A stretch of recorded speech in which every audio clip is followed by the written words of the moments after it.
Doux, c'est les amis doux. Monsieur a failli perdre l'équilibre. Je suis désolée maman, mais c'était très drôle. Nous sommes le lundi 8 mai. Il fait beau, les oiseaux chantent, les gens sont dehors, les voitures gazouillent, n'est-ce pas? Et nous nous trouvons actuellement à Néry-les-Bains, qui est une ville de terme. Et j'en ai profité pour amener la lecture de samedi dernier pour La Nuit du hasard chez Séverine d'Il est bien ce livre sur sa chaîne Twitch. Le numéro 8 avait été sorti et pour moi ça a été Seomiye, Bonne nuit maman, un thriller et policier coréen. Seomiye est une auteure donc de romans policiers et de thrillers. Et elle est comparée, son livre d'ailleurs, sa trilogie est comparée au Silence des agneaux et à Mindhunter.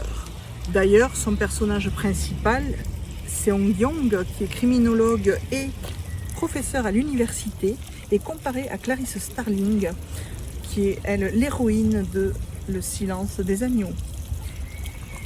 On retrouve ici la jeune criminologue au cœur d'une affaire où elle va se retrouver mêlée sans l'avoir forcément demandé. Elle va apprendre que son mari avait une fille, mais elle savait par contre qu'il avait une ex-femme. Et là, on apprend que la petite fille Eyoung, ou Eyeong, je ne sais plus comment on prononce le prénom, qui a 11 ans, vivait chez ses grands-parents depuis la mort de sa mère il y a 1 an.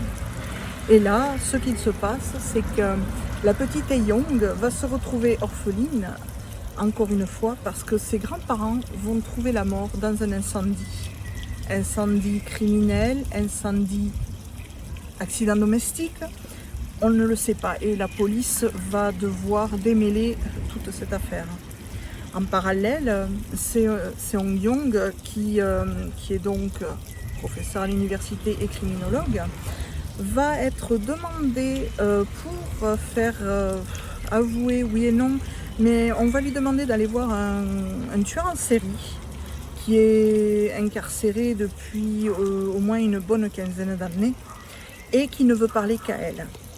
Donc elle va se rendre à la prison pour voir ce détenu et ça va poser des problèmes au personnel de la prison justement parce qu'ils se disent oui, elle va se faire bouffer toute crue, elle est trop jeune, c'est une femme, il n'a jamais parlé à personne, etc. etc.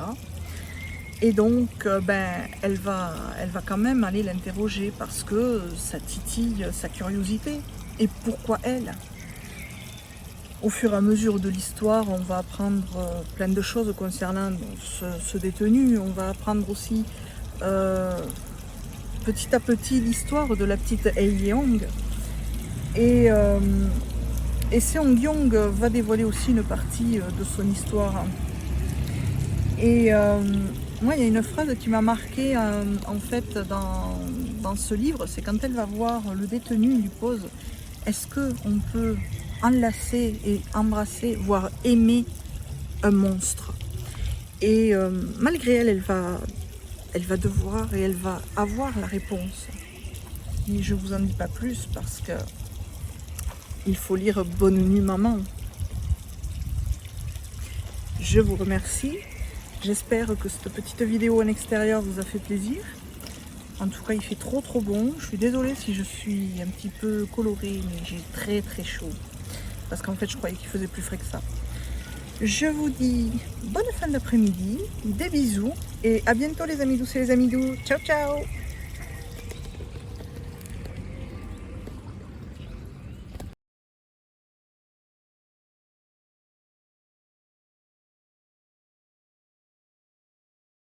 Et coucou, je viens en ce mardi 9 mai vous donner mes ressentis parce qu'en fait j'ai remarqué que je vous ai très bien, pour ma part, résumé ce que j'avais lu, mais je vous ai pas dit ce que j'en avais pensé. J'ai adoré. Tout simplement, j'ai adoré. Il y avait vraiment tout ce que je rêvais d'avoir dans un thriller, dans un roman policier. L'ambiance était flippante, on avait du suspense, on avait vraiment des personnages bien définis, bien. Où est ma Keiko? Désolée, c'est la petite chatte qui miaule. Et oui, oui, parce qu'un chat n'aboie pas. Sauf que si ça peut arriver, on ne digresse pas plus. Et, euh, et c'est vrai que Seomié a une écriture vraiment qui transporte, personnellement, j'ai eu l'impression de marcher à côté des personnages tout au long du livre. Et j'étais tendue comme un string quand il fallait être tendue. Et moi, j'ai vraiment adoré. Voilà. Je vais vous laisser. Je vous fais des gros bisous. Et je vous dis à bientôt les amis douces et les amis zou. Ciao, ciao.